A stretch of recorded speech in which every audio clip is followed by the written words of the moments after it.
Reconstruction કરવામાં આવ્યું છે। શું વિગત છે? શું વિગત છે? મોબાઈલ પાછળ લેજો ભાઈ।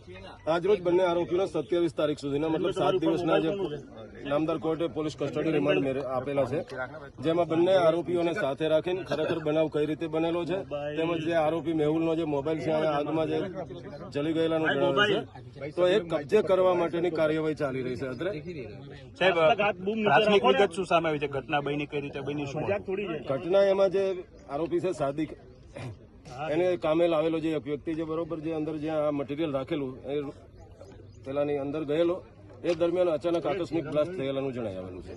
હાલમાં તો ફાઇનલ કારણ તો જે FSL રિપોર્ટ આવ્યા બાદ જ જાણવું પડશે। સાહેબ, રમીલા અને સાદિક અને આ ત્રણેય કઈ રીતે કોન્ટેક્ટ? માતા પુત્ર તો હતા, પણ આ ત્રીજો વ્યક્તિ છે એ કઈ રીતે સંપર્ક? જે રમીલા અને જે મેહુલ છે બંને મા દીકરો છે।